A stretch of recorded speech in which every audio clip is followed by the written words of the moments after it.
বাংলাদেশ জাতীয়তাবাদী স্বেচ্ছাসেবক দলের ৪৮তম প্রতিষ্ঠা বার্ষিকী উপলক্ষে বাংলাদেশ জাতীয়তাবাদী স্বেচ্ছাসেবক দলের কেন্দ্রীয় নির্বাহী কমিটির যুগ্ম সাধারণ সম্পাদক মোহাম্মদ জসিমউদ্দিন ভাইয়ের সৌজন্যে ভান্ডারিয়ায় ফ্রি মেডিকেল ক্যাম্প করেছে। জসিম ভাইকে ধন্যবাদ, দেশ নায়ক তারেক রহমানকে ধন্যবাদ। যেরকমের একটি ফ্রি মেডিকেল ক্যাম্প করার জন্য অসংখ্য ধন্যবাদ কেন্দ্রীয় কমিটির যুগ্ম সাধারণ সম্পাদক জসিমউদ্দিন ভাইকে, যার সৌজন্যে এই অসহায় ও দুস্থ মানুষেরা ফ্রি চিকিৎসা এবং ফ্রি ঔষধ পাচ্ছে।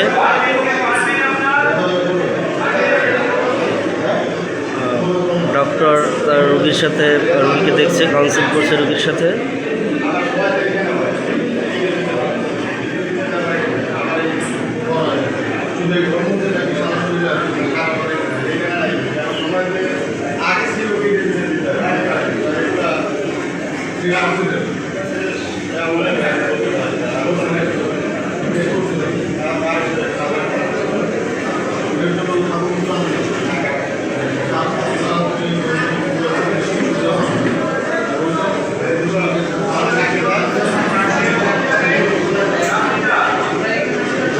ভাই কেন্দ্রীয় নেতা, তার সৌজন্যে চলছে ফ্রি মেডিকেল ক্যাম্প এবং ফ্রি ওষুধ প্রদান রোগীকে।